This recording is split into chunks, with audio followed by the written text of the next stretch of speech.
Langsung saja. Assalamualaikum warahmatullahi wabarakatuh. Alhamdulillahi rabbil alamin, hamdan yuwafi ni'amahu wa yukafi mazidah. Ya Rabbana lakal hamdu kama yanbaghi li jalalika wa 'azimi sultanik. Subhanaka la nuhsi thana'an 'alaika kama athnayta 'ala nafsik.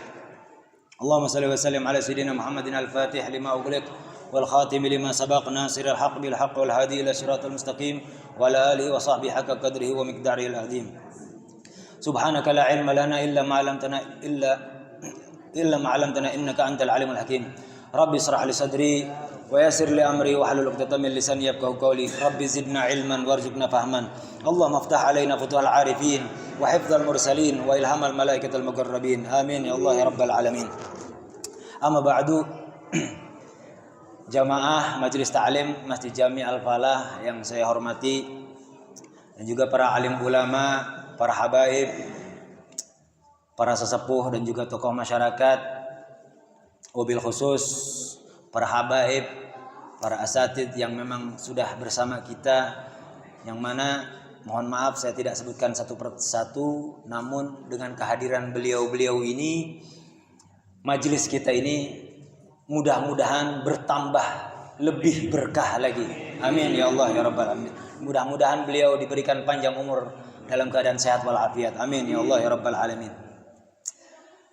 Mohon maaf, Al-Fagir baru bisa datang sekarang ini setelah penantian panjang atau setelah libur panjang. Tapi insya Allah mudah-mudahan senantiasa Allah berikan keistiqomahan untuk kita semua. Pada intinya kita yang hadir di sini memiliki niat, yang dimana salah satu niat yang kita pasang di hati kita masing-masing adalah mencari keridhaan Allah Subhanahu wa ta'ala. Yang mudah-mudahan Allah senantiasa berikan dan curahkan, limpahkan rahmat dan keberkahan untuk kita semua. Amin ya Allah ya rabbal alamin. Terakhir kita sudah sama-sama mempelajari dari kitab Ar-Risalatul Jami'ah karya dari Al-Habib Ahmad bin Zain Al-Habsyi, yang mana sampai selesai pembahasan tentang akidah, yang sekarang akan memulai dalam bab yang lain lagi, masuk ke ranah fikih. Kalau kemarin beberapa bulan yang lalu kita bahas tentang akidah, sekarang kita bahas tentang fikih, khusus dalam konteksnya fikih. Jadi ada pertanyaan apapun dalam bidang fikih, kita bisa bahas bersama-sama. Dikatakan qala al-musannifu rahimallahu taala wa nafa'ana bihi wa bil fidrani amin. Ila anggal furudul wudu sittatun. Al-awwalu an-niyatu, ats-tsani ghuslul wajhi wa hadduhu min manabiti sya'ri ar-ra'si ila muntaha al-hiyain wadh-dhign tulan wa 'urdan min al-udhuni ila al-udhun. Di dalam kitab Ar-Risalatul Jami'ah, Al-Habib Ahmad bin Zain Al-Habsyi mengutip langsung furudul wudu. Furudul wudu yang artinya adalah kewajiban-kewajiban, arahan-arahan, hal-hal yang memang diwajibkan ketika kita melaksanakan wudu. Jadi dalam apa yang memang kita lakukan ketika berwudu, sejak dari dulu, dari kecil kita udah diajarin. Makanya kadang-kadang kalau yang tua-tua ngaji untuk tentang urusan wudu ini udah lelah udah. Karena dari kecil udah ngajinya wudu lagi, kata udah diajarin dari dulu. Masih diajiin lagi aja katanya. Enggak, insya Allah setiap kita belajar berarti tandanya kita memperkuat ingatan kita di masa lalu. Yang pertama, kalaupun memang ada tambahan-tambahan wawasan baru, berarti bisa kita lakukan atau bisa kita tambahkan ke apa yang memang selama ini kita lakukan. Nah, ini kita akan bahas satu persatu. Tapi sebelum kita memasuki membahas wudu secara langsung, ya, walaupun Al-Habib Ahmad bin Zain Al-Habsyi ini diperuntukkan, kitab ini diperuntukkan untuk orang-orang yang memang ketika itu mendesak harus melakukan sholat. Maka pertama kali yang dipelajari adalah langsung berwudu. Namun kita sama-sama harus tahu ada kewajiban lain, yaitu mengenal tentang di mana wudu ini termasuk dalam bab atau kitabut thaharah. Jadi wudu ini termasuk dalam kitab thaharah, yang artinya kitab hukum-hukum yang membahas tentang bersuci. Kita akan definisikan apa itu bersuci. Dalam syariat kita wajib bersuci atau wajib mempertahankan diri kita dalam keadaan suci. Nah, apa itu thaharah? At-thaharah ini kalau dikatakan dalam definisi lughah dalam definisi lughah, at-taharah hiya an-nadhafah wal khulus min ad-danas hissiyan aw ma'nawiyan. Bersuci adalah bebersih atau menjaga kebersihan, membersihkan diri, wal khulus min ad-danas, dan secara murni, secara betul-betul bersih dari kotoran apapun, baik itu yang terlihat, yang nampak atau yang tidak nampak, secara maknawi.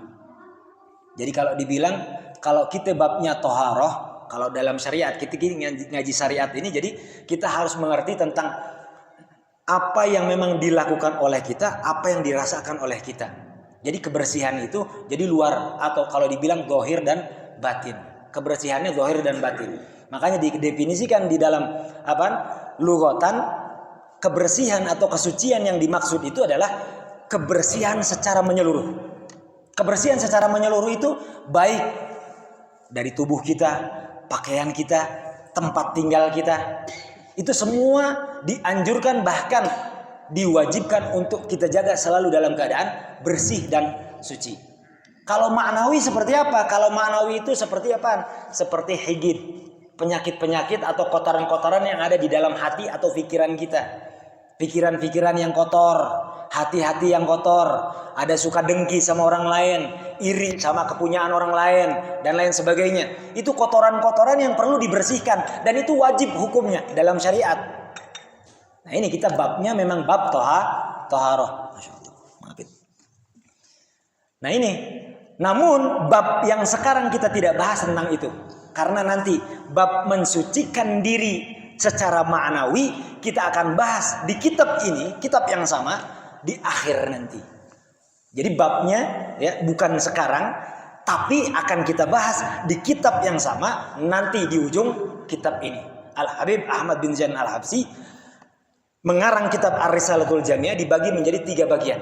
Yang pertama tentang akidah yang sudah selesai kita bahas sama-sama.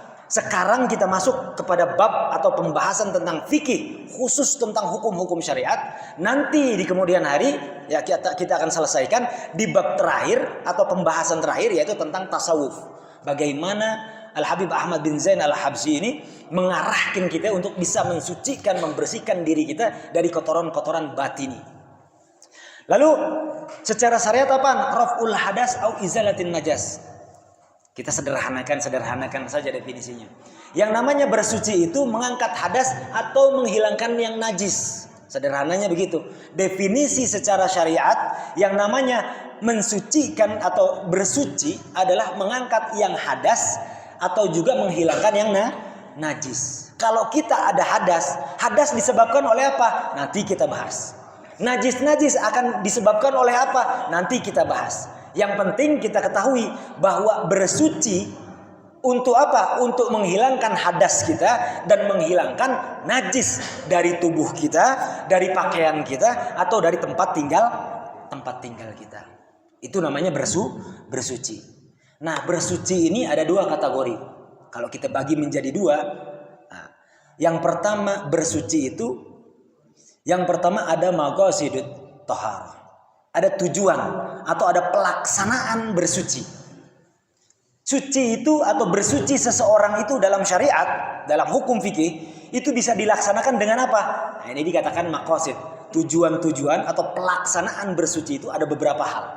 Di antaranya wudu, mandi, izalatun najasah, istinja. Ya, itu namanya bersuci seluruhnya. Kalau dibilang salah satu di antaranya lagi tayamum. Jadi bersuci itu pertama wudu wal ghusl. Itu maqasidut thaharah. Pelaksanaan bersucinya seseorang dalam syariat Islam entah dengan berwudu, entah dengan mandi, entah dengan tayamum, entah dengan izalatun najas. Menghilangkan najis, yang termasuk di dalamnya menghilangkan najis itu istinja bil hajar. Ya. Nanti kita akan istinja dan istinja bil hajar. Ini maqasidut thaharah. Bagian kedua apa? Wasailut thaharah. Wasailut thaharah. Walaupun ada bagian ketiga, wasailul wasail. Kita tidak bahas malam ini. Yang kita bahas wasailut thaharah. Perantara untuk seseorang bisa melakukan atau melaksanakan bersuci itu dengan apa? Itu wasailnya. Perantaranya apa? Pertama, perantara kita bisa melakukan bersuci itu dengan air, dengan debu, ya, dengan air dan dengan debu. Atau ada yang ketiga yaitu hajarul istinja, batu untuk nanti kalau kita istinja, kita bahasnya nanti ada babnya. Yang penting pertama kita harus tahu air itu adalah perantara kita untuk melaksanakan bersuci.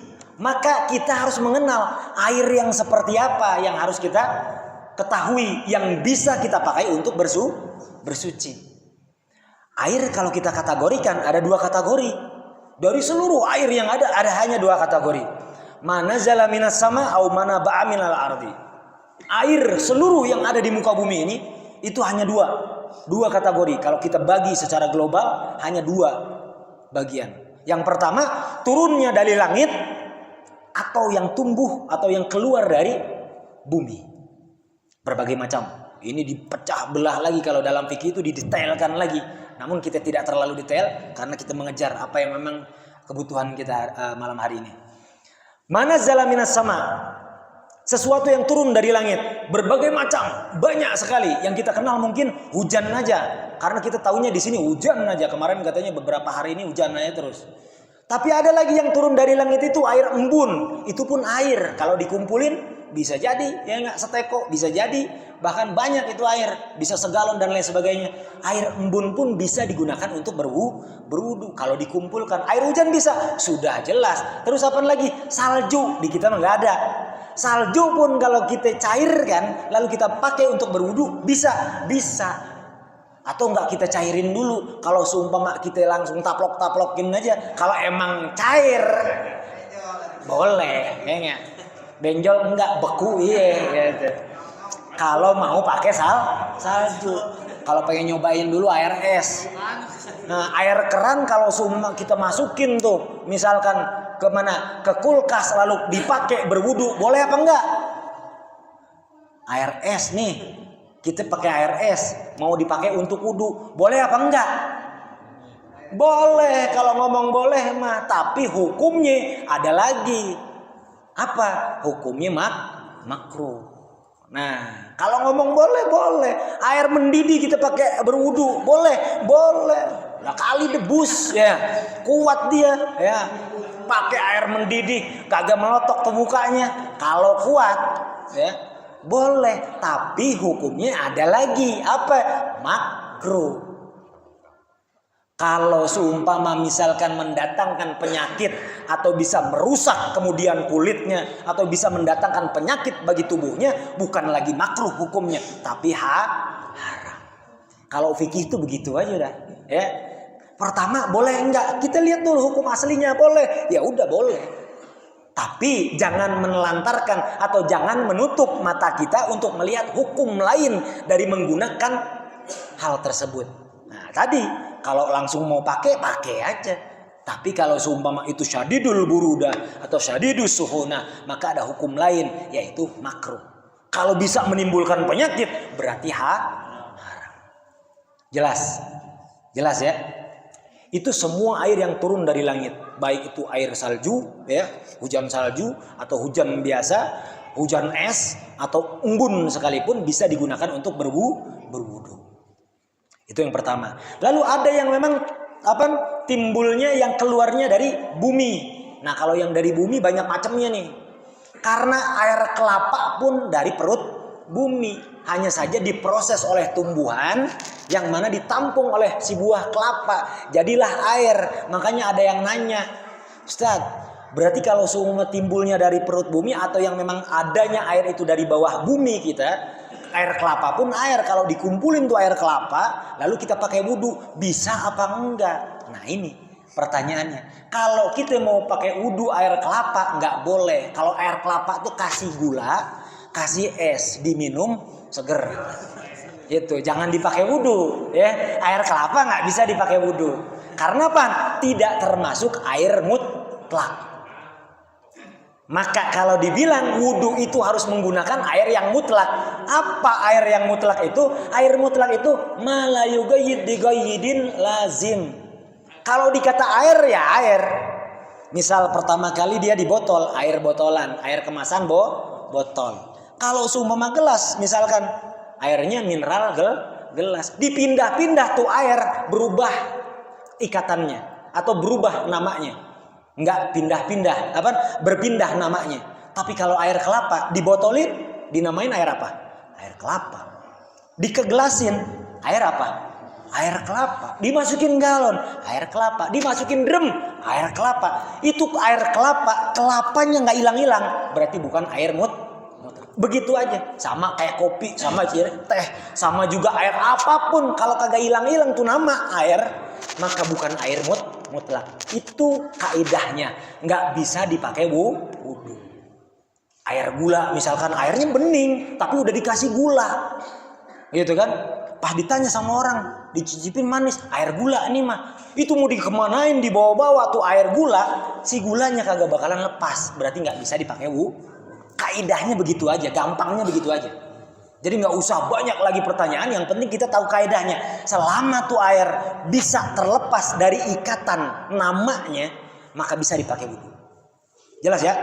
Nah ini, kalau yang adanya dari bumi, itu bisa kita ambil dari air sungai, walaupun butek. Ya, Citarum airnya coklat, kurang lebih sama-sama kayak bajigur, ya kan? Bajigur nggak bisa dipakai wudhu, tapi ke air Citarum bisa. Gitu. Walaupun dalam keadaan tuh airnya kotor, bener-bener lagi kalau bahasa Sunda kan caah tuh, air apa namanya? Banjir, ya kan? Air banjiran tuh. Nah.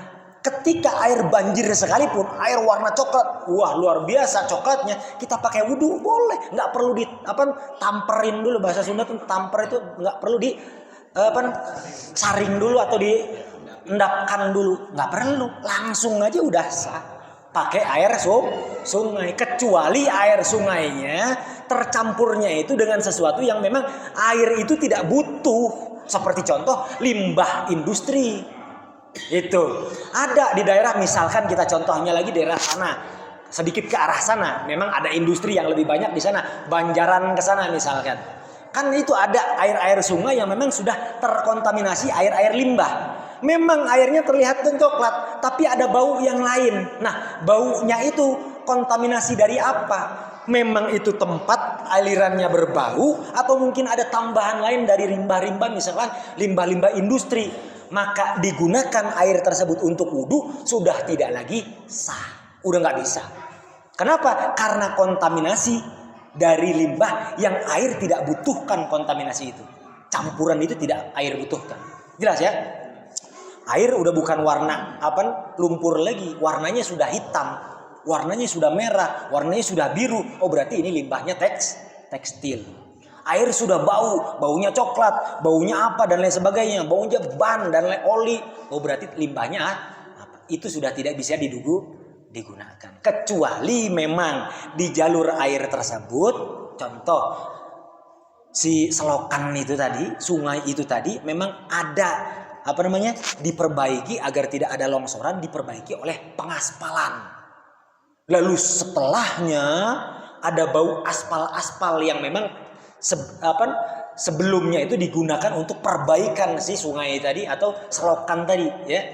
Maka ada bau aspal di jalur air tersebut tanpa ada kontaminasi tambahan, tidak ada campuran tambahan dari kontaminasi yang lain, itu boleh digunakan untuk berwudu. Jelas di sini. Jadi air itu harus kita kenali dulu, air apa yang bisa digunakan untuk berwudu. Jelas ini bab air ya, kita singkat aja bab air. Masuk dalam wudu. Kita masuk dalam wudu nih. Untuk menggunakan kalimat furudul wudu, sebelum fardu itu ada yang dinamakan syurut, ada yang dinamakan syarat. Jadi sebelum kita melakukan, maka kita perhatikan sebelumnya apa syaratnya. Ya, syaratnya wudu itu apa? Kita bahas sederhana. Satu persatu yang memang sangat penting untuk kita dan sering kali menjadi hal yang memang disepelekan oleh kebanyakan orang. Insya Allah di sini enggak. Ya, pertama dalam salah satu syarat yang memang kita akan berwudu, siapapun di antara orang yang ada pengen berwudu, syaratnya pertama harus Islam. Alhamdulillah kalau kita tidak mementingkan itu, karena insya Allah Allah jaga keislaman dan keimanan kita. Amin. Ya Allah ya Rabbal Alamin. Pertama Islam, ya. Yang kedua tamyiz. Ini untuk syarat wudu, syarat mandi sama aja. Tapi yang terpenting yang harus kita perhatikan syarat wudu, pertama al-ma'ut tahur.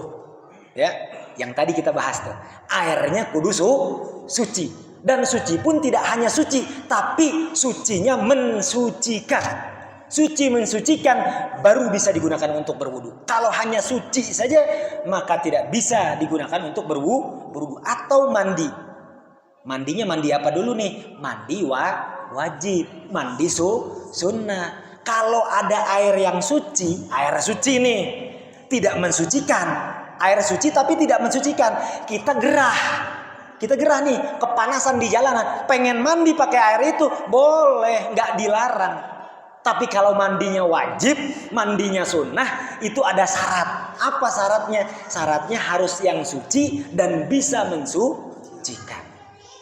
Memang ada air yang suci tapi tidak mensucikan, banyak. Salah satu contohnya tadi air kelapa suci, makanya boleh diminum. Kalau saja air itu najis, maka sudah tidak bisa lagi kita konsumsi. Tidak boleh lagi kita minum. Karena hukumnya haram mengkonsumsi segala sesuatu yang memang dihukumi najis. Suci, tapi tidak bisa mensucikan. Ada kategori lain daripada air yang memang suci, tapi tidak bisa mensucikan. Apa? Air yang bekas dipakai buat mandi. Wajib itu pun kalau airnya cuma seember kecil.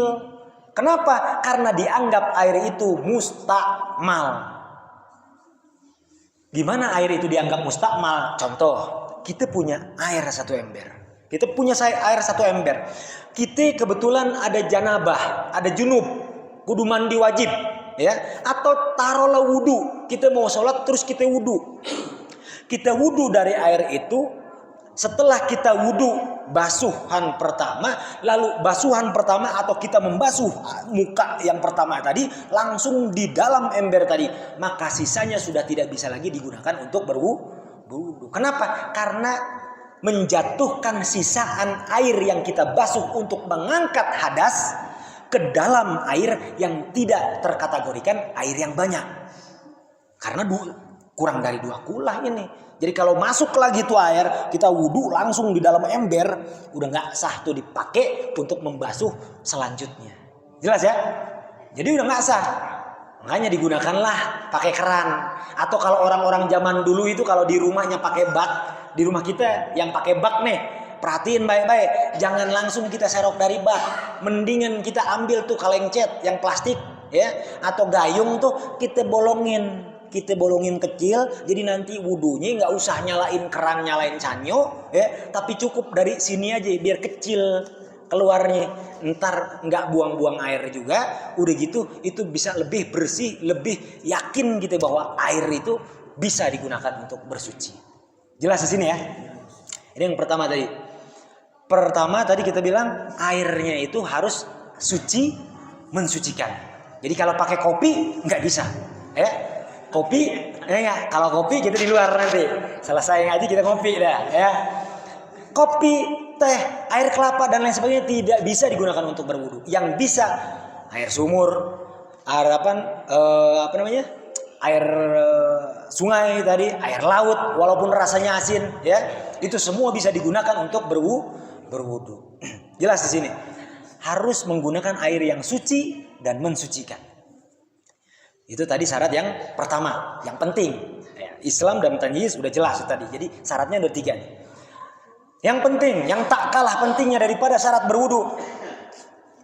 An la yakuna, kalau dibilang langsung bahasa Indonesia artikan. Hendaklah dalam tubuh kita tidak ada sesuatu yang bisa menghalangi si air tadi. Ini penting nih. Ini banyak sekali yang mengabaikan ini. Syarat yang kedua atau yang keempat ini, syarat yang keempat, hendaknya dia periksa sebelum wudu. Dia harus memeriksa. Kita nih harus periksa. Sebelum wudu kita harus periksa seluruh tubuh yang akan dibasuh oleh anggota tubuh yang wudu tadi, wajib wudu tadi, kita harus periksa. Contoh yang mungkin sering kali dan ini tidak dibutuhkan apakah pekerja lah apa enggak. Ini kita pribadi di rumah saja. Bekas misalkan lem Korea. Nah ini nih, bekas lem Korea. Atau oke lah dia orang nggak pernah mainin lem, ini kotoran, habis garuk-garuk atau habis ngorek-ngorekin apaan, tanahan ke atau apaan di kuku. Nih, ya.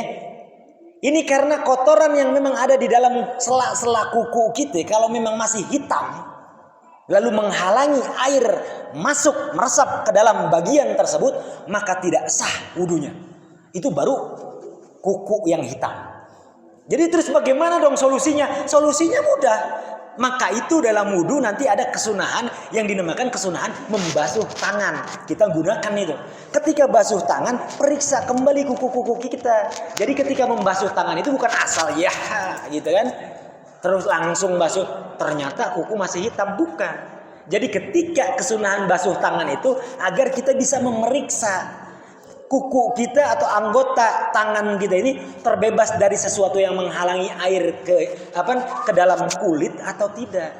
Untuk memeriksa itu hikmahnya kenapa disunahkan membasuh tangan sebelum melakukan wudu atau melaksanakan fardul wudu yang pertama tadi. Jelas ya? Jadi ketika membasuh kita lihat, atau sebelum membasuh kita cek dulu seluruhnya. Sudah tidak ada cat, misalkan yang mainan cat, lem, yang mainan lem, atau apa lagi kotoran-kotoran yang lain, ya minyak, habis diurut. Nah, ya, yang ngurut apa yang habis diurut, itu kita langsung wudu aja. Gitu nggak perhatiin dulu, minyaknya nggak dihilangkan dulu, maka nggak sah nanti wudunya. Ini yang sering kali orang tidak perhatikan. Ini kita ngomongin fikih nih. Kita ngomongin hukum. Jadi nanti jangan sampai kita tersinggung lagi kalau dikata orang, sholatnya nggak sah. Itu siapa ngomong sholatnya nggak sah. Yang terima sholat kita kan Allah Subhanahu Wa Taala. Benar. Tapi ketentuan ini kita tidak jalankan. Nah ini nih, ketentuan ini yang harus kita perhatikan. Kan kita suka nih pegel-pegel pakai minyak, ya kan? Minyak apaan nih kita pegal-pegal kerok-kerok dikit. Nah ini perlu dibersihkan dulu. Bersihkan pakai apa? Ya pakai air. Lah sama-sama air ngapain bersihin dulu? Ini untuk konteks membersihkan agar apa yang dapat menghalangi ke kulitnya terhilangkan. Baru nanti niat wudu. Jelas ya? Itu jadi.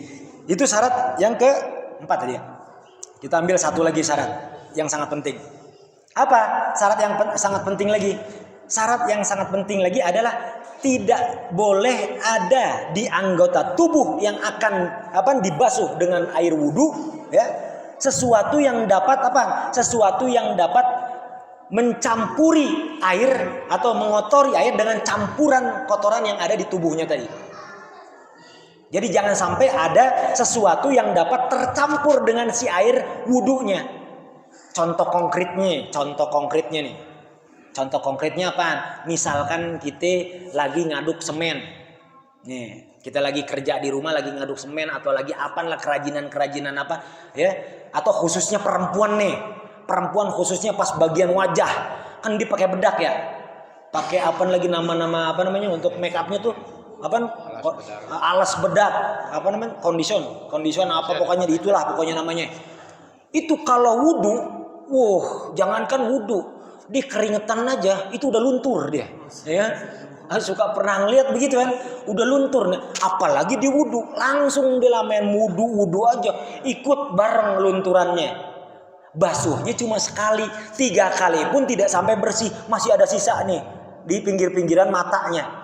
Wudunya itu nggak sah. Makanya kita kudu ingetin bini kita, ya, atau saudara-saudara kita nih yang perempuan-perempuan. Kalau pengen wudu, semua bersihin dulu di wajahnya atau di tubuhnya. Sisa-sisaan apa? Sisa-sisaan apa namanya? Hand body dan lain sebagainya. Kalau kita nih laki-laki yang kerjanya keras, misalkan kita ngaduk semen dengan pasir, dengan apapun itu ya kan, semen dan lain sebagainya, atau cat. Kita ngelihat ada cat, ya, ini mah ntar nyerap air orang cat cat tembok kan nyerap air ya umumnya. Ini mentarnya nyerap sih nyerap, tapi pas kita basuh pakai air, tuh air jadi campuran nih cat gitu. Maka bagaimana? Ini sesuatu yang dapat bercampur dengan air, ya, merubah air ketika tercampur di tubuhnya, maka dikatakan tidak sah juga wudunya. Ini syarat-syarat yang penting. Jelas di sini. Masih banyak lagi sebenarnya syarat-syarat wudu yang memang betul-betul perlu kita perhatikan. Jadi Al-Fagir sengaja stop syaratnya sampai sekian dulu agar nanti akan dipertanyakan kalau yang ingin bertanya. Kita masuk dalam kitabnya. Furudul wudu. Kita baca dulu matanya lalu kita artikan, nanti kita jelaskan satu persatu. Furudul wudu, kewajiban-kewajiban atau takaran, atau kalau dibilang hal-hal yang memang sudah ditentukan tentang wudu itu, sittatun, ada 6 perkara. Kewajiban-kewajiban yang perlu dan harus, jangan sampai ada kelewat, jangan sampai tidak dilakukan. Itu sittatun, ada 6 perkara. Ya, furudul wudu. Al-awwalu, yang pertama, an-niyatu. Pertama harus niat. Kalau wudu nggak pakai niat, tandanya bukan wudu. Ats-tsani ghuslul wajhi. Yang kedua, membasuh muka. Jadi jangan sampai tertukar nanti. Kaki duluan, baru nanti terakhir basuh muka. Karena ini fardu yang kedua. Wa hadduhu min manabiti sya'rir ra'si, dan batasannya itu dari semulai tumbuhnya rambut di kepala ila muntahal lihyain, sampai di ujung lihyain ini janggutan kita, ya. Kalau dibilang lihyain ini tempat di mana tumbuhnya gigi, di bawahnya itu namanya lihyain, ya. Nah, ini rambut, ya. Nah, kalau dibilang batasan, kelihatanlah garisnya, kita bisa ngerasain kan. Ada tulang tumbuhnya gigi kita ke atas, di bawahnya namanya lihya, ya, lihya. Ini lihya nih. Kalau di sini yang tengah-tengah penyambungnya, tulang penyambung antara lihyan, ini namanya digin. Kalau di bahasa Arab kan namanya berbeda-beda, ya. Nah, ini batasan dari mulai atas tumbuh rambut sampai di ujung ini, ujung samping, ujung bawah, tulang-tulang tumbuhnya gigi, itu adalah batasan wajah. Maka kalau seumpama wudunya nanti begini, nggak sah. Nah, kita artikan dulu, nanti dijelasin. Wadigen, tulang. Digen ini nih, tulang, ya, penyambung antara dua lihya. Ini dua lihya ini terpisah nih. Kalau yang suka makan kepala kambing, ya kita kan mau nyontoin kepala orang kan kagak pernah kita bongkar. Ya, kepala orang nggak pernah kita bongkar kan? Kita ngomongin contohnya kepala kambing aja. Pernah makan kepala kambing kan? Itu si kepala kambing tuh gigi samping, gigi kanan, gigi kiri bisa dibuka. Nah, tengah-tengahnya suka ada tulang kecil tuh. Nah, ini namanya digin. Di manusia pun sama. Nah, ini namanya digin. Itu mengukur batasan wajah. Batasan wajah pada umumnya yang kudu dibasuh dari ujung tumbuhnya rambut sampai dengan ujung digin. Ya, ini tulang bawahnya. Jelas di sini? Nanti jadi pertanyaan, tapi nanti kelarin dulu dah ini. Wa urdan minal udhuni ilal udhuni. Itu tadi secara vertikal, secara horizontal, ya benar menyamping gitu kan, melebarnya itu tadi panjang, secara melebar. Melebarnya itu ukurannya wajah itu dari mana? Min watadil udhun ilal udhun. Kalau di sini minal udhuni ilal udhuni. Dari telinga ke telinga ini wajah. Tapi lebih spesifik lagi min watadil udun, ya, min watadil udun ila watadil udun. Ini bahasa Sundana naon ieu teh? Iya. Turang rangu wae kowe. Aya terang teh ieu tulang naon ieu? Telinga yang ada kecilnya di sini nih. Hah? Yang bener, enggak ada yang tahu enggak? Sampai detik ini enggak tahu bahasa Indonesia sama bahasa Sundanya ini apa ini? Hah? Ana tahu bahasa Arabnya doang, watadil udun. Ini. Jadi tulang atau daging kecil yang ada di telinga ini bukan wajah, tapi setelahnya dia ini sudah wajah seluruhnya. Jadi basuh wajah itu harus secara keseluruhan. Nah, matannya sudah diartikan. Kita akan bahas satu persatu. Satu persatu dari yang pertama, furudul wudu sittatun al-awwalu, di halaman pertama dulu ya, belum semuanya. Al-awwalu yang pertama itu niat. Untuk orang sahnya wudu itu kudu niat. Biar apa? Kalau seumpama tanpa niat kita langsung basuh muka, ya misalkan, atau dengan tata cara yang memang dari sejak kecil kita sudah tahu, kita cuci tangan, kita kumur-kumur, basuh hidungnya, langsung basuh muka, tangan dan lain sebagainya sampai ke kaki, tapi tanpa niat. Kenapa harus niat? Kan itu sudah wudu.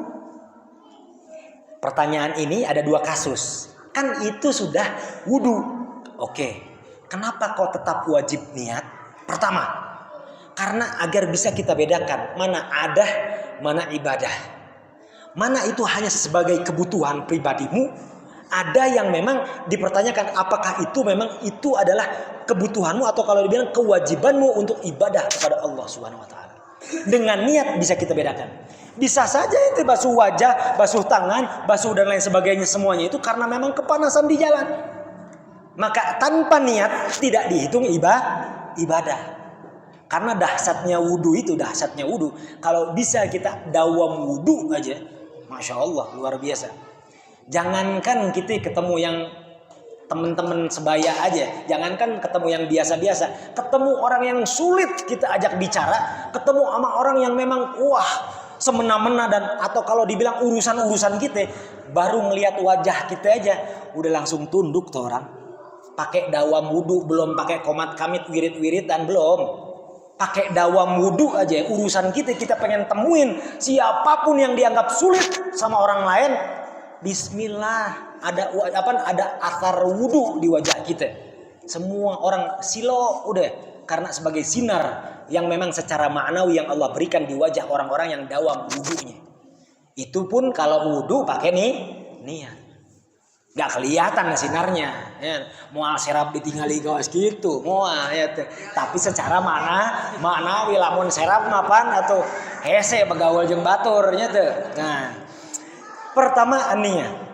Niatnya bagaimana niatnya? Nah kalau dibilang tadi kasus yang pertama, kalau dia tahu dia memang pengen wudu, makanya dia apa yang dilakukannya tuh cuci tangan, kumur-kumur, basuh hidung, udah gitu basuh muka dan lain sebagainya. Dia di hatinya ada niat memang saya wudu, tapi nggak pakai nawaitul wudu atau nawaitul lirafil hadatsil asghar dan lain sebagainya. Dia nggak pakai ngucapin, tapi di hatinya ya saya pengen wudu. Makanya saya tata caranya pun tata cara wudu. Sebagian ulama mengatakan kalau tidak ada di dalam hatinya kuat bahwa itu memang betul-betul wudu yang dia inginkan, tidak sah. Sebagian ulama cukup katanya. Itu pun termasuk dikategorikan niat. Jelas ya? Jadi niat ini penting ketika wudu. Terus niat yang benar kayak gimana? Kalau ngomongin niat yang benar, insya Allah semuanya benar. Kalau sesuai nih, yang pertama ada kalimat wudunya, yang kedua ada kalimat lirafil hadatsil asghar. Itu udah benar udah. Ya. Ada yang ketiga, tapi ini khusus. Atau apa itu? Istibahah lis-shalah. Ya. Itu yang ketiga. Ini khusus. Tapi kita bahas yang keduanya dulu nih. Niatnya apa? Nawaitul wudu. Nggak pakai lirafil hadatsil asghar pun sah wudunya. Mau singkat nih, pengen wudu tapi pengen cepet. Jumatan imam udah pengen langsung takbiratul ihram, keterlambatan misalkan. Atau salat berjamaah terlambat, imam udah mau ruku nih, udah baca surat nih, langsung wudu, nawaitul wudu.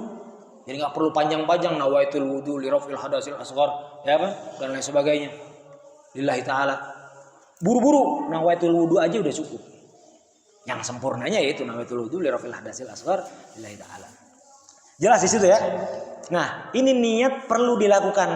Nah, konteks niat ini sunnah untuk diucapkan terlebih dahulu. Maka kita ngomongin sunnah nih, kalau ngobrolin sunnah untuk apapun ibadah yang kita lakukan, ingat baik-baik. Ingat baik-baik. Furudul wudu sittatun. Kalau yang wajib-wajibnya aja 6. Walaupun di beberapa kitab yang lain dibahas dengan berbeda, hanya itu nominal saja, hitung-hitungannya saja. Kewajiban-kewajiban nih, kita bicarakan tentang kewajiban. Tapi kesunahan wudu, bayangkan ada 70 kesunahan, bahkan 73 atau ada bahkan 78 kesunahan. Satu ibadah yang kita lakukan baru wudu aja, ada banyak kesunahan yang kita lakukan. Luar biasa kan? Bahkan di dalam hadis, ya, dalam hadis Allah Subhanahu wa taala berfirman, hadisnya hadis qudsi, ya, ana artikan bahwa tidaklah seorang hambaku mendekatkan diri kepadaku, ya, melebihi yang aku cintai, yang aku sukai, kecuali daripada apa yang sudah diwajibkan, yang diperintahkan olehku kepadanya. Jadi ada seorang hamba-hamba Allah Subhanahu wa taala mengerjakan kedekatan dirinya kepada Allah Subhanahu wa taala, yang lebih disukai sama Allah itu adalah hal-hal yang memang mengerjakan yang wajib-wajibnya saja. Yang fardu. Nah, ini furudul wudu nih. Kita lakukan furudul wudu dulu, tapi Allah melanjutkannya. Tapi la yazal, katanya. Tidak henti-hentinya hambaku itu mendekatkan dirinya kepadaku, bukan hanya yang fardunya saja, tapi dengan yang sunnahnya, yang sunnah-sunnahnya juga. Sampai apa? Sampai aku mencintai. Kalau udah dicintai sama Allah Subhanahu wa taala, apa coba? Oh, udah semua urusan lancar sudah. Keinginan semuanya udah Allah pasti kabulkan sudah. Karena apa? Pendengarannya itu pun apa yang didengar oleh Allah. Apa yang dilihatnya itu pun apa yang dilihat oleh Allah. Apa yang dilakukannya itu pun apa yang diarahkan oleh Allah Subhanahu wa taala. Langkahnya itu pun apa yang dilangkahkan, yang ditunjukkan oleh Allah Subhanahu wa taala. Seluruhnya, dan digampangkan, dimudahkan segala sesuatunya. Apa yang dia mau langsung tanpa meminta. Kan kita pernah, di antara kita, ana yakin, di antara antum ini ana yakin pernah mengalami satu kejadian ketika ada keinginan, belum ngucapin, belum angkat tangan minta sama Allah, belum minta sama orang, tapi tiba-tiba enggak, dalam jangka waktu yang lama tiba-tiba tuh datang apa yang kita mau. Pernah, ana yakin. Ya, antum pernah merasakan itu. Antum pernah nih merasakan bahwa ketika kita mau sesuatu, misalkan minta sesuatu apa, makanan kek, barang kek, belum ngucap, belum ngomong, belum minta sama orang, bahkan belum minta sama Allah, tiba-tiba datang, tiba-tiba dikasih. Itu salah satu contoh. Cuma kita butuh istiqomah biar saban hari kita dikasih yang kayak begitu. Makanya mudah-mudahan caranya gimana? Pakai wudu. Cuma pakai wudu aja, apa yang kita mau tanpa harus angkat tangan, Allah akan kasih. Insyaallah. Allahumma ja'alna minhum. Amin. Ya Allah ya rabbal alamin. Itu dari niat. Itu dari niat di mana harus kita jaga niat kita, dan bahkan bukan hanya sekali pas sebelum basuh muka kita niat nawaitul wudu. Hati-hati. Karena kalau niat masih di bawah, tanpa dia sambungkan atau tanpa dia jaga niatnya ketika dia basuhan wajahnya, maka niatnya dianggap ketika niat kapan basuhan ini tercipta. Jelas ya? Jadi niatnya kapan nih? Pas wudu itu niatnya kapan? Sebetulnya kan niat di dalam hati. Talafut ngucapin itu kan sunnah. Berarti niatnya kapan? Niatnya pas lagi ada di atas kepala, di atas wajah. Ketika pertama kali air akan ditumpahkan, di situ di hati kita meniatkan nawaitul wudu, banjur. Ya, itu tata cara wudu yang benar. Itu pun kalau memang satu kali basuhan wudu. Kalau ternyata 3 kali basuhan wudu, ya kan, dianggap basuhan pertama sudah clear, terhitung 1 kali basuhan. Karena kalau nanti pas niat ternyata air sudah tercucur seluruhnya, ya, yang tersisa di sini baru niat, maka yang di atas belum sah. Sederhananya begitu. Tinggal diulang biar dianggap 1 kali basuhan. Jelas ya? Niatnya harus jelas, dan dia harus selalu senantiasa tidak boleh ada perusak niat. Contoh nih. Misalkan kita lagi wudu, niat ini selain niat di awal harus ada istidamah, harus menjaga niatnya karena itu salah satu syarat. Ya, termasuk di dalam kategorinya ini niat, dia harus ketika nawaitul wudu, pas lagi wudunya ini beres, tiba-tiba misalkan ada nobar misalkan, atau alasannya ya kan, atau alasannya mau diajak jalan misalkan. Ayo buru, ini nggak ada waktu nih, ya, belum kelar wudu misalkan. Udah semuanya udah pada jalan, ketinggalan gitu. Masalah itu wudu kumaha mesti kudu engke batalkeun heula. Nah, di niat ada batalin dulu, berarti wudu tadi harus diulang kembali. Paham? Nonton lah, diajak jalan lah, atau ada makanan lah, atau apapun. Kalau niatnya diputus sama dia, maka wudu yang tadi di awal sudah tidak dianggap wudu yang sah. Tapi kasus yang sama nih, permasalahan yang sama. Dia lagi wudu, tangan dibasuh, tiba-tiba tontonan kita yang masih nonton ya, atau ajakan seseorang, kita langsung ikutin. Misalkan diajak, ayo buru, kemana? Itu ada pengajian, oke siap. Lagi wudu, tangan kanan baru dibasuh, tangan kiri belum. Niatnya masih ada, niat melanjutkan wudu, masih dalam konteks wudu. Dia langsung naik motor, gajeleng ya. Langsung naik, berangkat ke masjid. Di wudunya mulai lagi dari basuh wajah, atau hanya melanjutkan wudu yang sebelumnya tertinggal atau yang belum disempurnakan. Kasus yang tadi, yang kedua, itu hanya perlu melanjutkan basuhan selanjutnya. Kenapa? Karena di hatinya tidak memutus niat untuk melanjutkan wudu. Jelas di sini ya. Jadi kalau wudu di rumah nih, habis wajah, mendingan di masjid. Lanjut berangkat ke masjid. Wajah basah, tangan belum, dilanjut di masjid, nggak jadi masalah. Sah wudunya. Jelas? Itu niat. Kalau ada pertanyaan yang memang ingin kita pertanyakan, nanti tanyakan. Atsani ghuslul wajhi. Nah ini. Ghuslul wajhi, ada masih waktu ya sampai jam berapa nih? Ghuslul wajhi.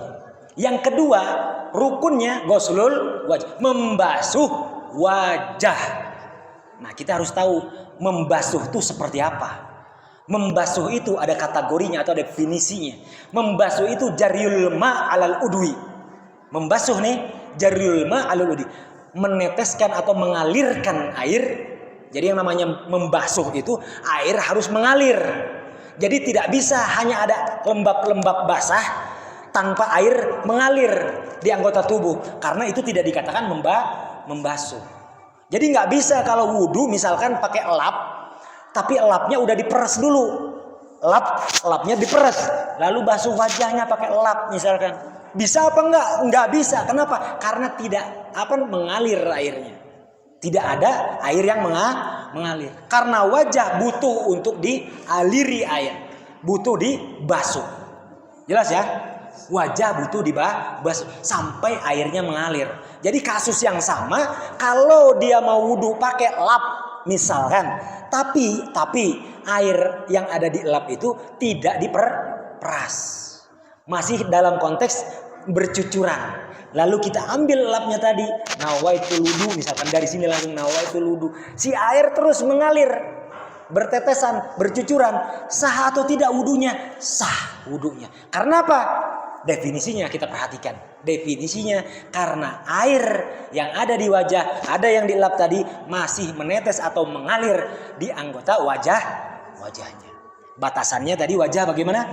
Batasannya wajah kalau dibilang haduhu. Kita harus perhatikan nih, wajah tuh dari mana ke mana yang wajib dibasuh. Wajah tuh dari mulai rambut yang tumbuhnya rambut, dimulai dari tumbuhnya rambut sampai di dagu. Regennya itu dagu. Ya, sampai ke dagu. Ini adalah wajah atau menyamping secara horizontal dari watadil udun. Ini dari kuping ini. Ciciping atau itu ya pokoknya ciciping aja. Ini kuping ini nih. Dari sini mulai sampai kuping yang lainnya. Jadi seluruhnya harus dibasuh. Kenapa Anda perlu menegaskan ini? Karena Anda perhatiin suka, bukan cari kesalahan orang, bukan ya. Kalau antum nih bergerak dalam bidang fikih, dalam bidang hukum Islam, betul-betul harus yang pertama surveinya, mendetailnya, menelitinya harus betul-betul jelas. Anda suka perhatiin orang tuh. Kalau banyak orang kan sholat Jumatan, sholat berjamaah maghrib itu paling banyak orangnya tuh. Yang wudunya tuh ngantri. Anak suka perhatiin begini. Banyak sekali orang yang wudunya itu khusus yang punya cambang.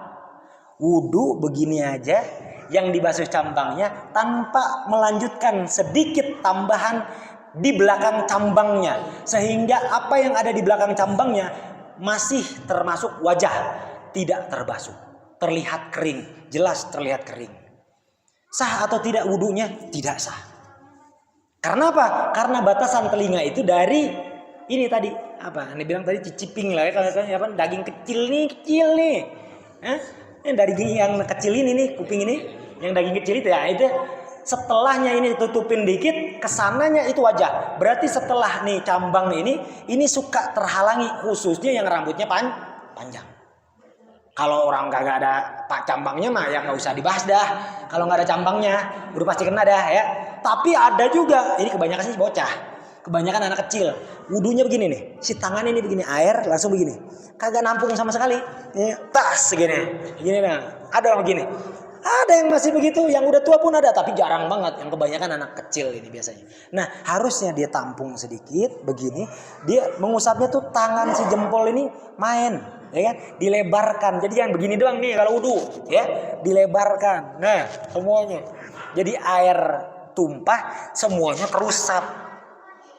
Untuk mendapatkan apa? Mendapatkan kesunahan ad-dalku. Dalku itu mengusap anggota tubuh yang dibasuh saja. Kalau yang diusap nanti ada lagi. hukum sunnahnya hukum di mana? Kalau yang dibasuh, usahakan tangan kita main, jangan lembut-lembut. Nah, khususnya kita laki-laki, ngusap wajah, ngusap tangan, segala pelan gitu kayak, jadi pelan-pelan, jangan tekan dikit. Tekan dikit, karena definisi dalku itu imrolul yad ma'athamulil yasir. Ditekan dikit. Ada manfaatnya nih. Dikaji ada manfaatnya. Ternyata ketika kita dalku, ketika kita membasuh wajah kita, tangan kita, apapun itu anggota tubuh yang memang perlu dibasuh, ini ada manfaatnya. Ketika kita wudu, membasuh wajah aja nih, gak dikasih tahu manfaatnya. Membasuh wajah, lalu kita dalku itu menggosoknya. Dalam artian menggosok itu dengan mengusapkan tangan dengan sedikit tekanan, dalam artian ya dengan rada lah pakai tenaga gitu kan. Itu manfaatnya salah satunya akan membuahkan awet muda atau menjaga menghambat penuaan kita. Selain daripada airnya wudu yang salah satu dan antara khasiatnya itu menghambat penuaan, ya, kita pun akan terjaga awet muda. Kan tetap walaupun umur tua masih aja pengen dikata muda kan. Ngaku sama orang 17 tahun.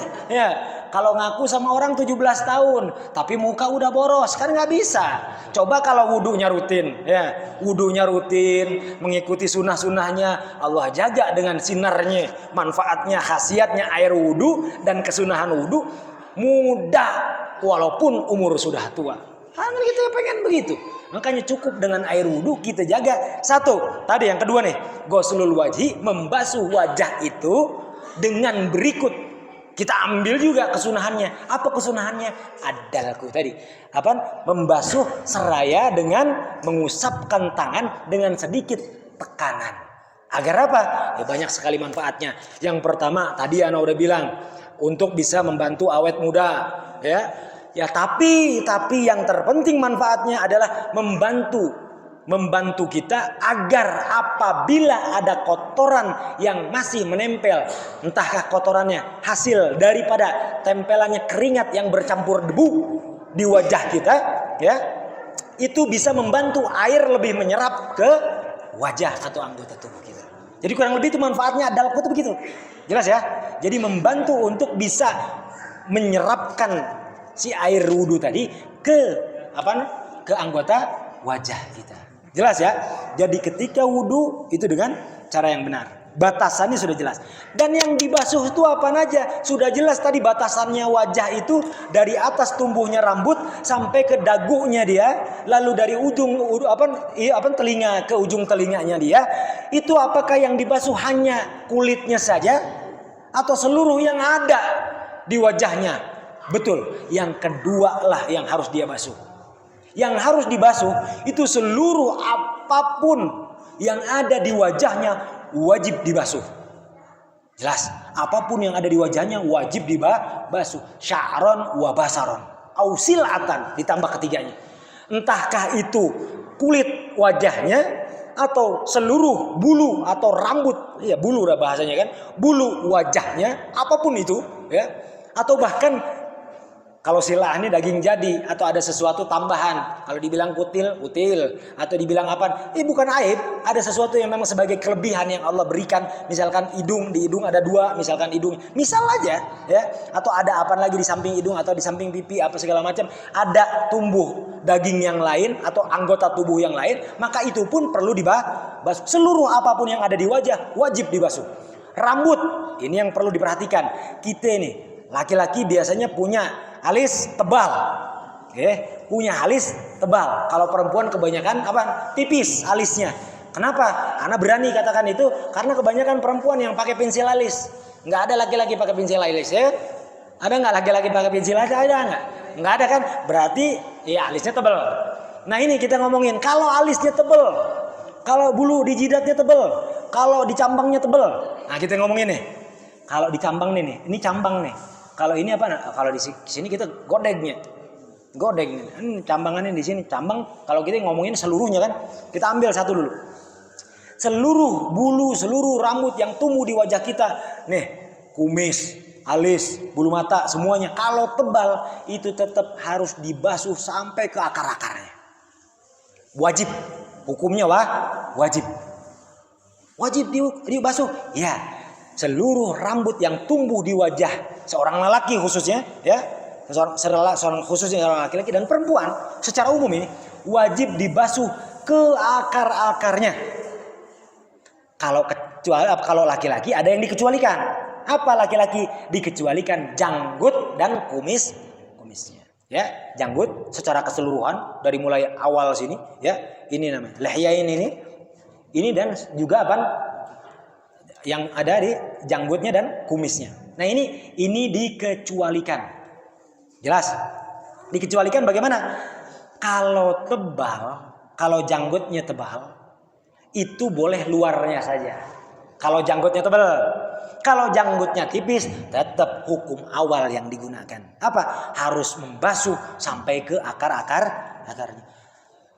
Aneh nggak bisa ngukur tebal segimana, tipis segimana. Aneh nggak bisa ngukurnya. Oke, dalam syariat diukur itu. Yang tebal itu malayura basyaratuhu fi majlis takhatu. Itu tipis. Kalau yang tipis itu definisinya apa? Takaran syariatnya itu, kalau janggut seorang laki-laki dikatakan tipis, itu kalau yang masih kelihatan kulitnya, ya, dalam jarak obrolan. Jarak pandang obrolan. Jadi kalau kita ngobrol biasa 1 meter atau 2 meter maksimal kayak begini ngobrol. Itu kalau masih kelihatan kulit janggutnya, ya, kulit ininya, itu berarti tipis. Kalau masih kelihatan. Tapi kalau di jarak ngobrol udah nggak kelihatan, ya. Kalau kita kan masih kelihatan, ya. Anda masih kelihatan nih, kulit ini masih kelihatan. Kalau udah nggak kelihatan di jarak ngobrol nih, jarak pandangnya jarak ngobrol. Jadi bukan ditegesin dekat, begini enggak. Jarak pandang ngobrol aja. Kalau udah nggak kelihatan tuh kulitnya, kulit janggutnya, kulit dari sini semuanya. Kalau udah nggak kelihatan, cukup luarnya saja, itu sudah sah wudunya. Jelas di sini? Jelas ya? Jadi malam hari ini kita sudah bahas tentang furudul wudu yang pertama dan yang kedua. Selanjutnya insyaallah kita akan sambung di kemudian hari. Wallahu a'lam bishawab. Mudah-mudahan apa yang kita dapatkan di malam hari ini bermanfaat dunia akhirat. Dan Al-Fagir khususkan mudah-mudahan duduknya kita di majelis taklim yang mulia ini Allah berikan juga pahalanya untuk orang tua kita dan orang-orang yang kita cintai. Amin ya Allah ya Rabbal alamin. Agar manfaatnya, kesempurnaannya bersama-sama kita baca, ngajak baca doa khatmul majlis sama-sama. A'udzubillahi minasyaitonirrajim. Bismillahirrahmanirrahim. Alhamdulillahirabbil alamin. Allahumma shalli wa sallim ala sayyidina Muhammad wa ala sayyidina Muhammad. Rabbana anfa'na bima 'allamtana, Rabbi 'allimna alladhi yanfa'una, Rabbi faqqihna wa faqqih ahlana wa qarabatin lana fi dinina mahal qudri unsa wa dzakar, Rabbi waffiqna wa waffiqhum lima tartadi qawlan wa fi'lan karama warzuqi kulla halalan daima wa khilla azkiya ulama nahda bil khairi wa nuqda kulla syarr, Rabbana waslih lana kulla syun وأقر بالرضا منك العيون واقض عنا ربنا كل الديون قبل أن تأتينا رسل المنون واغفر واستر أنت أكرم من ستر وصلاة الله تغشى المصطفى من إلى الحق دعانا والوفاء بكتاب فيه للناس الشفاء وعلى الآل كراما شرفا وعلى الصحب مصابيح الغرر اللهم اهدنا بهداك واجعلنا ممن يسارع في رضاك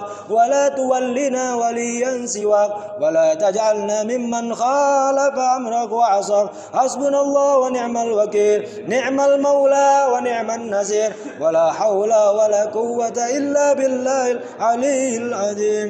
سر الفاتحة.